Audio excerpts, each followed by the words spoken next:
welcome to the Silverwind. I am Captain Tom, and I will be your host during your stay on board. Chaos is the true enemy to humankind and has ravaged our cultures and connections.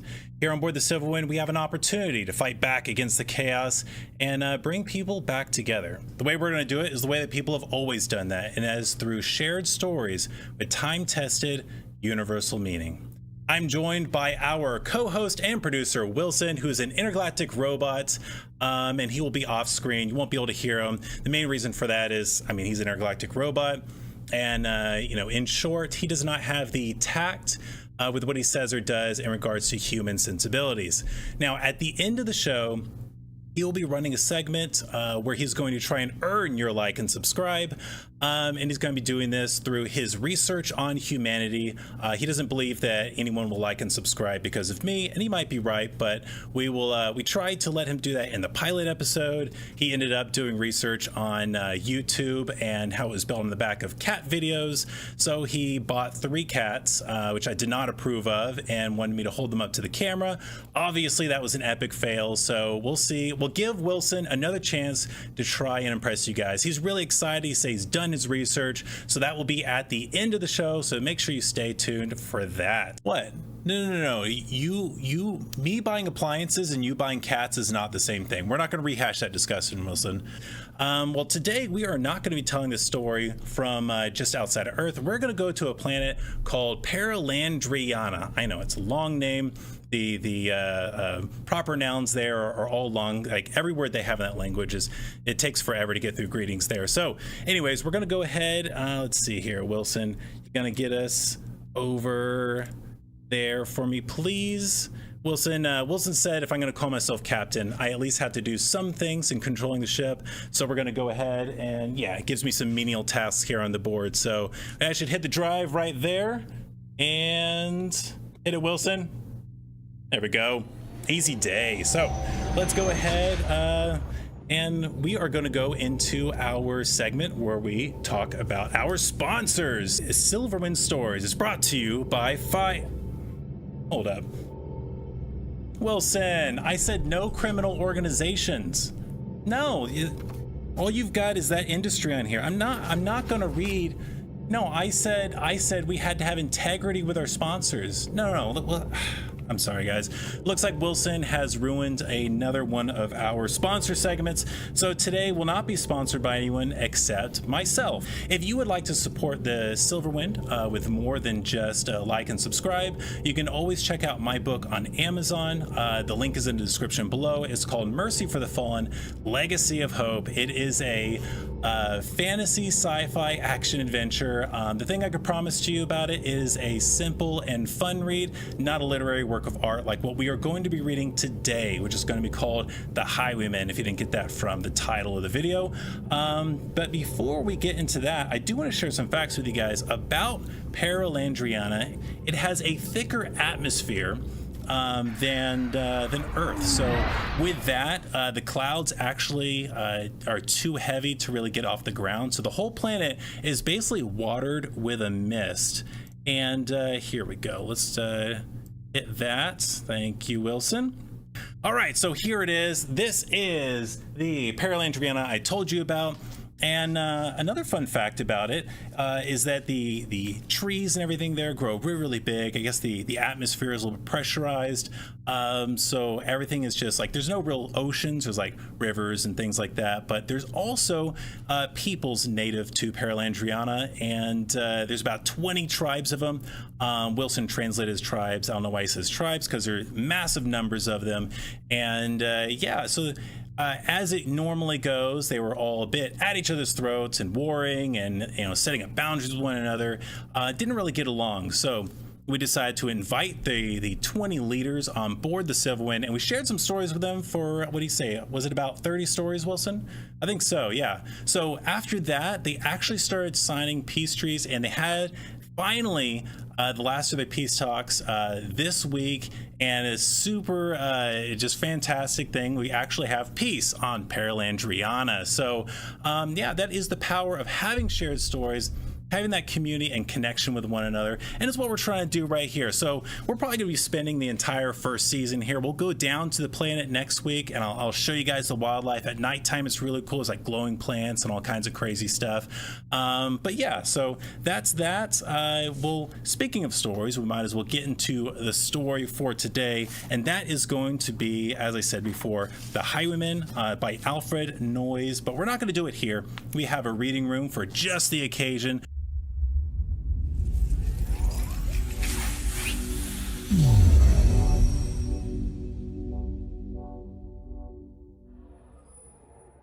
All right, welcome to the reading room / library of the Silverwind. What we're going to do is we are going to be reading The Highwayman, once again, Alfred Noyes. If you want to know more about Alfred Noyes, you can Google him or take a literary class. Not trying to downplay the guy, but we are here for his story. So this story is going to be in two parts. The first part is really going to kind of set things up. Then we're going to pause. We're going to discuss it a little bit, and then we're going to move into the next part. So this is a poem. It's not too terribly long, but it's a great story nonetheless. All right, part one of The Highwayman. The wind was a torrent of darkness among the gusty trees. The moon was a ghostly galleon tossed upon cloudy seas. The road was a ribbon of moonlight over the purple moor, and the highwayman came riding. The highwayman came riding up to the old inn door. He'd a French-cocked hat on his forehead, a bunch of lace at his chin, a coat of the claret velvet and breeches of brown doe skin. They fitted with never a wrinkle, his boots were up to the thigh, and he rode with a jeweled twinkle, his pistol butts a twinkle, his rapier hilt a twinkle, under the jeweled sky. Over the cobbles he clattered and clashed in the dark inn yard. He tapped with his whip on the shutters, but all was locked and barred. He whistled a tune to the window, and who should be waiting there but the landlord's black-eyed daughter, Bess, the landlord's daughter, plaited a dark red love knot into her long black hair. In the dark old inn yard, a stable wicket creaked. There Tim, the ostler, listened. His face was white and peaked. His eyes were hollows of madness, his hair like moldy hay. But he loved the landlord's daughter, the landlord's red-lipped daughter. Dumb as a dog he listened, and he heard the robber say, "One kiss, my bonny sweetheart, I'm after a prize tonight, but I shall be back with the yellow gold before the morning light. Yet if they press me sharply and harry me through the day, then look for me by moonlight, watch for me by moonlight. I'll come to thee by moonlight, though hell should bar the way." He rose upright in the stirrups, he scarce could reach her hand, but she loosened her hair in the casement, his face burnt like a brand, as the black cascade of perfume came tumbling over his breast, and he kissed its waves in the moonlight. Oh, sweet black waves in the moonlight. Then he tugged at the reins in the moonlight and galloped away to the west. All right, so that is the first part. It really just sets up the whole poem, talks about the main characters, and we're going to talk about them a little bit too. So we have the highwayman, and one thing I think is really important to notice about him, or at least to note about him, is that he's dressed very richly, and his job is one of robbing people on the road. So we don't know if this is like a Robin Hood kind of situation. We don't know if he's like, you know, only robbing the rich to feed the poor kind of thing. He could just be, you know, a bad dude, right? He's basically like a pirate, but the road is the place where he finds his people to catch. So this is his job. It's a very dangerous job, and he's very, very good at it.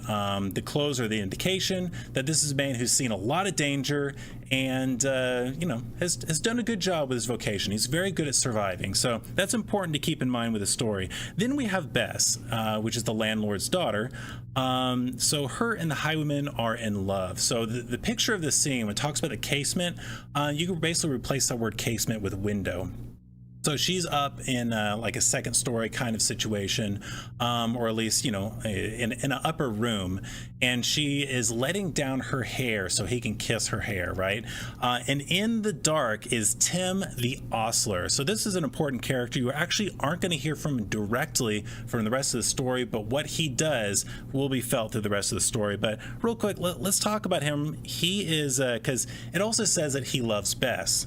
But let's look at his descriptions. His face is described as white and peaked. His eyes are hollows of madness, and his hair is moldy hay.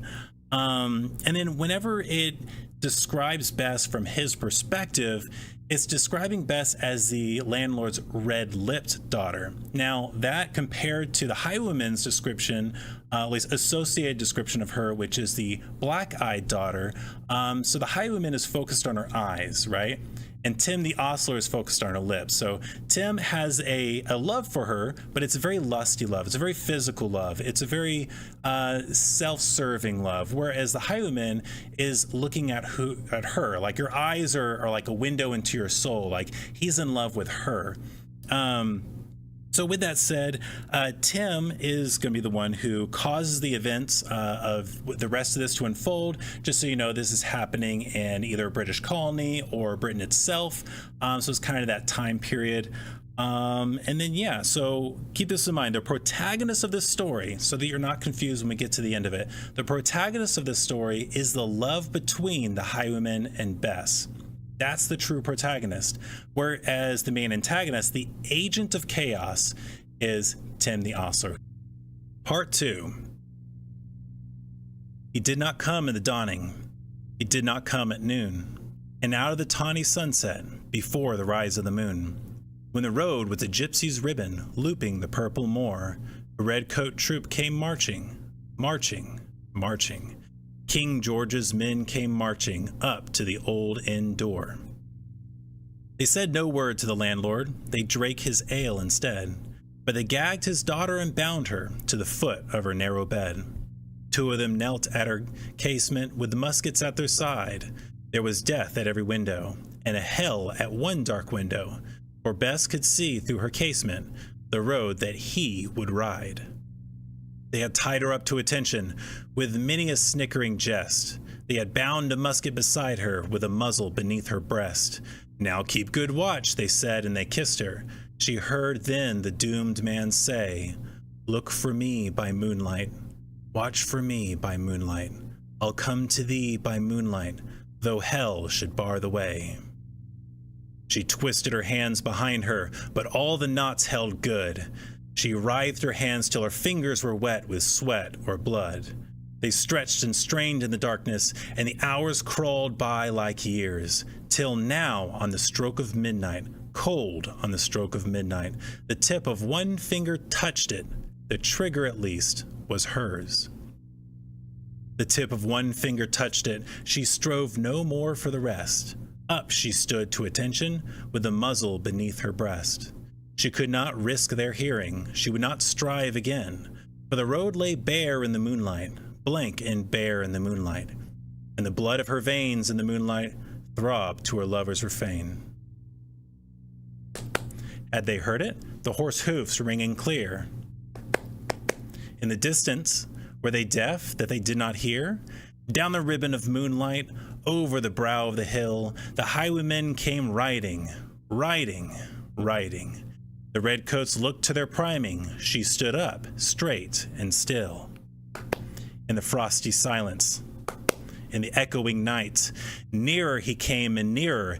Her face was like a light. Her eyes grew wide for a moment. She drew one last deep breath. Then her finger moved in the moonlight. Her musket shattered the moonlight, shattered her breast in the moonlight, and warned him with her death. He turned, he spurred to the west. He did not know who stood bowed, with her head over the musket, drenched with her own blood. Not till the dawn he heard it, and his face grew gray to hear how Bess, the landlord's daughter, the landlord's black-eyed daughter, had watched for her love in the moonlight, and died in the darkness there. Back he spurred like a madman, shrieking a curse to the sky, with the white road smoking behind him and his rapier brandished high. Blood red were his spurs in the golden noon, wine red was his velvet coat, when they shot him down on the highway, down like a dog on the highway. And he lay in his blood on the highway, with a bunch of lace at his throat.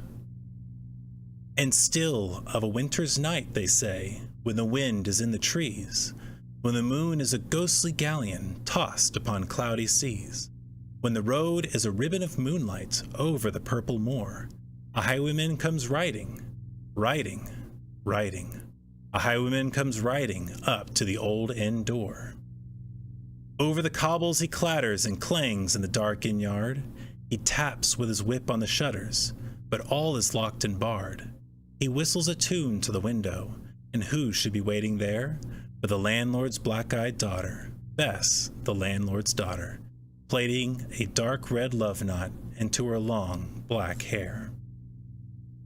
All right. Well, that is the story of the Highwayman. So Bess is, it's a pretty jarring scene in this story, right? And that has a lot to do with natural law. In order to understand what natural law is, a natural law in this scene is actually being broken. It's one of the things that is really jarring to us. And the best way to understand this, or in simple terms, is that we commonly refer to as like instincts when we refer to other animals. So there's plenty of animals out there who do things and behave in ways that they were never taught. There was no education or anything like that for them. They just instinctually understand by their design how to operate and behave in order to survive and multiply. A really entertaining and good example of this would be like a seahorse. I think it's a good example because we're talking about lovers in this. And seahorses have actually really interesting, romance. Two seahorses will find each other and they will actually do a dance together for like 2 days. They'll hook their tails together and they'll get in sync with their dance, and then the female seahorse, and we know she's the female seahorse because hers is the body that produces the egg, that's designed to produce the egg. She actually gives the eggs to the male and puts it in his, it's called like a brooding pouch. I know it's super weird stuff. Puts it in his brooding pouch, and we know he's the male because his body is the one that's designed to produce seed. And so he actually holds onto the eggs until they're ready to hatch, and then he gives birth to the young. So super unique situation with seahorses. Nothing else out there is really like that. But for the seahorse, it's very normal. They don't have to be taught this. They understand this through instinct. This is their natural law and how they are to behave with one another within their species. Human beings actually have their set of natural laws as well. It's the main reason we see, when you look at history, that human societies were always built around protecting the women, and the bodies that were the most expendable were the male bodies, right? So if you were to send off all the men to war and only half of them came back, well, the next generation will be just fine. You just let all the men, be able to take on 2 wives, and you got just as many kids as you would had if you, hadn't lost all those men, right? So then that human society can continue to flourish without skipping a beat. If, for whatever reason, you decide to send off all the women to war, only half of them came back, your human society would never recover from that. So we look throughout history, we look at all the different cultures, and we see this commonality on the relationship between men and women on a societal scale, and that's that women's bodies were the ones to be protected, and the males' bodies were the ones to be put into danger, whether that's through, farming out the field, doing hard labor, risking your life in war, etc., things like that.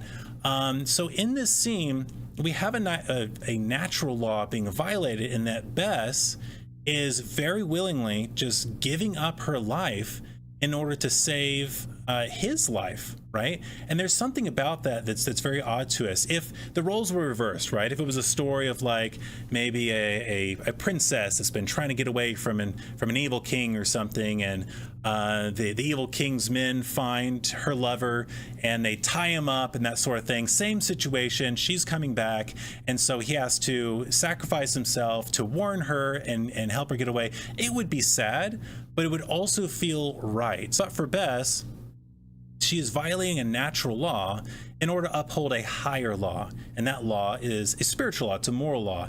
It's love. And to that extent, she successfully prevents the Highwayman from being killed in the ambush. And now his life is his. She has given him his life to do with as he pleases. And that's her gift to him. Absolutely beautiful. And so the Highwayman, he flees because, and it says so in the poem, he doesn't know what happens. All he hears is a gunshot. This is a highwayman who's richly dressed. He's very successful highwayman. He is, if he hears all right, wow. Wilson, what is that? Could you turn the engines down? Thank you. All right, highwayman, he takes off. He hears a gunshot in the night and obviously assumes he's the one getting shot at, right? So he takes off doing his survival instincts as normal. He probably wouldn't have in a million years have even remotely guessed what had actually happened with Bess. And then, of course, if he were to have his input on that, he never would have asked her to do that, right? But it's by the dawn he hears what happens, and we don't know. Maybe there was like, the word spreads quickly around there or something like that. But he finds out in detail everything that had happened, and he has a choice at this point. I mean, Bess is gone. She's been gone for about 6 hours at this point. So there's no one to rescue. There's no one to save. There's nothing that you can do to undo this. So he could easily either, quit the life of a highwayman and try to just go legit and try again at romance and restart his life. And he would have, no one would blame him for that. There would have been nothing technically wrong with him doing that. But what does he choose to do instead? He charges out at the redcoats. I'm assuming he probably went a few miles away. So he's charging probably a few miles back over to the redcoats that had done this with a sword brandished high. He's not trying to win this fight. This is essentially suicide by redcoat. So he is giving up his life for Bess in that sense. And if the poem ended right there, then it would just be a tragic romance, kind of like Romeo and Juliet. Oh look, they both died, and how sad is that? Isn't it great to feel sad? But the poem doesn't end there. It actually is so much better than that. And then it goes into the scene where it talks about "and still of a winter's night." So this is kind of reminiscing of like a folk story, like on every once in a while on a winter night when there's a full moon, and they describe how the highwayman is going to the inn door and Bess is there waiting for him. Well, they're dead. How could that be? This is their ghosts. Which means, and keep in mind what I said at the beginning of all this, who the protagonist was. The protagonist is the love between Bess and the highwayman. Right? And the agent of chaos, the antagonist of the story, was trying to defeat that. And the ultimate form of chaos, the ultimate manifestation of it, is death. And not even death could defeat their love. Not even death can do that. Which goes to the main point of this story. Love conquers all. That's the main point of this story. The only thing that chaos has to do in order to best us is simply to convince us that that's not the case, that love doesn't conquer all, that love isn't the ultimate thing for us to strive for essentially solving our problems. Because once we stop believing in that, the only other alternative is hate. Hate brings us into the camp of chaos, and love brings us into order and right community with one another. So yeah. So with that, we're going to go ahead and head back to the front of the ship because Wilson, he's beside himself. He's really excited to show you guys what he's been working on. So even if it's not that good, just humor him a little bit. We'll give him a chance here. So he's been working on this. It's been in secret. He has not let me know what his plan is. So let's go ahead, head back to the front of the ship, and take care of that. All right. So Wilson, what have you got for us? What do you got for us today? Wait, what? No. This is a bit, right? Okay. All right, well, I'll tell them then, but okay, we can't do that. We wouldn't even be able to do that. All right, okay, all right, anyways. Humor Wilson, please. Wilson says, I'm sorry, so this is what I was talking about before. So Wilson says that if we don't have 100 subscribers within 60 seconds, he's gonna blow up Paralandriana. He's gonna blow up Paralandriana. Wilson, why? Okay, so you did all this research on humanity. Why would you think coercing them into subscribing would work? But okay, all right, yeah, no, people do like explosions, but that's okay. Yeah, they do like saving things. Okay, all right. So they do like saving things that they. All right. He thinks it's a win-win situation whether it blows up or not. This is a joke, right? Okay. All right. Anyways, it's a bit, guys. Let's humor Wilson. Wilson, you got like a cool timer on the screen or anything like that? No? Oh, dude. All right, this is why you got to let me know ahead of time. All right, so I'm going to hit the start right here. So we are at, so in 60 seconds, if we don't have 100 subscribers, Wilson is going to blow up the planet. If you know any humans, this show is for them because stories are for all of us. And the stories that we share are stories that, you know, they're not going to be news stories. They're not going to be things that are contentious or political or anything like that. We're going to be stories that are at least 100 years old. They're time tested, have universal meaning. That way they are bringing us together and not doing the opposite of that. So with that said, if you know a human, this is for them. So we reached the 60-second mark, and I'm pretty sure we didn't hit it. Yeah, of course we didn't. Wilson, 60 seconds isn't long enough anyways for them to even tell anyone about it. So anyways, all right, what were the blinking lights about? Don't try to explain options and things to me in the middle of a show. You want me to just click all right, here, I'll click a button. Anyways, Wilson, you can't explain these things in the middle of the show, okay? So all right, whatever. Okay, so we've got wait, why is the atmosphere alarm going off? What? Oh, no. Oh my gosh. What? Oh, shoot. Wilson, we gotta get out of here. Let's go. No, Wilson, we gotta go to Earth. Let's go. Oh, shoot. Let's go. Oh my goodness. Oh, shoot. It's getting closer, Wilson. Let's go.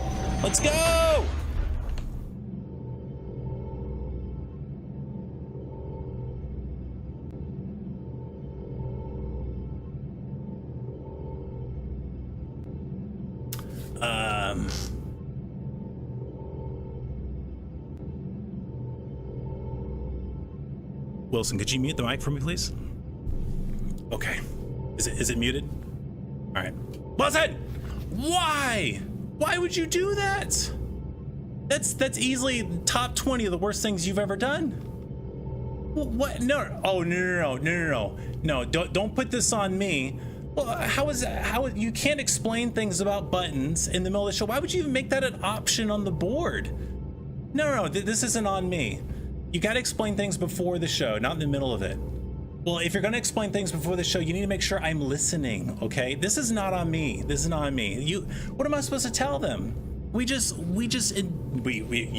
incinerated at least 1 billion life forms on live human television. Oh, okay. Yeah. I'll just tell them that. Sure. Yeah, that'll go over well.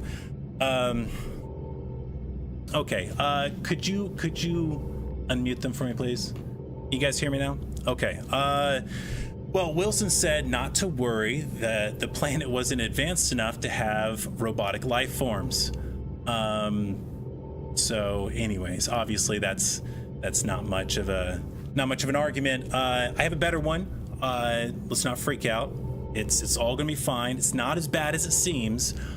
We can actually travel to any time and any place, which means that we could go back in time and try and save Paralandriana, you know, maybe intercept whatever you fired. I didn't even know we could do that.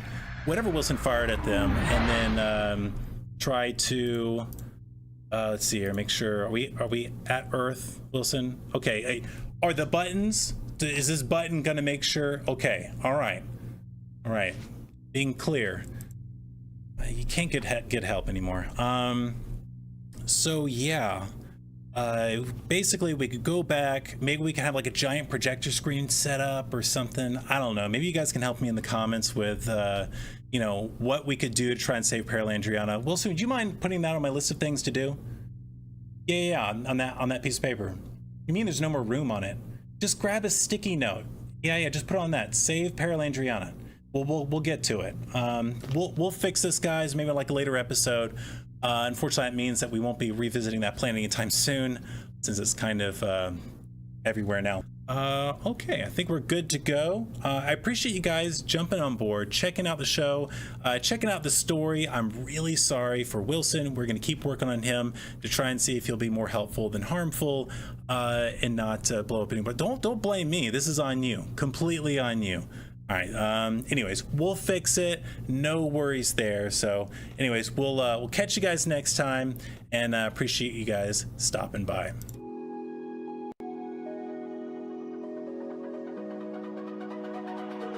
It's almost like falling in love for the first time, all over again. Oh, you did another one of these? I made the... Wait. Captain calling the shots. Okay. Just following orders, really? That's a little passive-aggressive, don't you think, Wilson?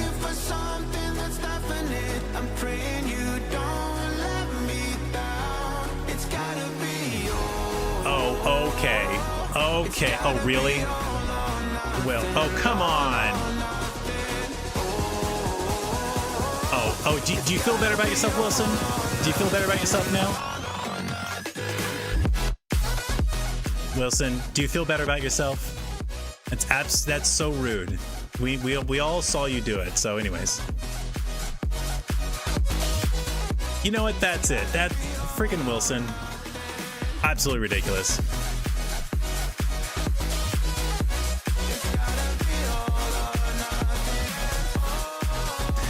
Yes, special thanks to everyone who joined the live stream. Thank you guys for showing up, and to all the artists in the description, please be sure to check them out. They're absolutely amazing. To every brave subscriber, thank you. You keep us flying, and we'll see you guys next time. It's like the playing cards close to my chest.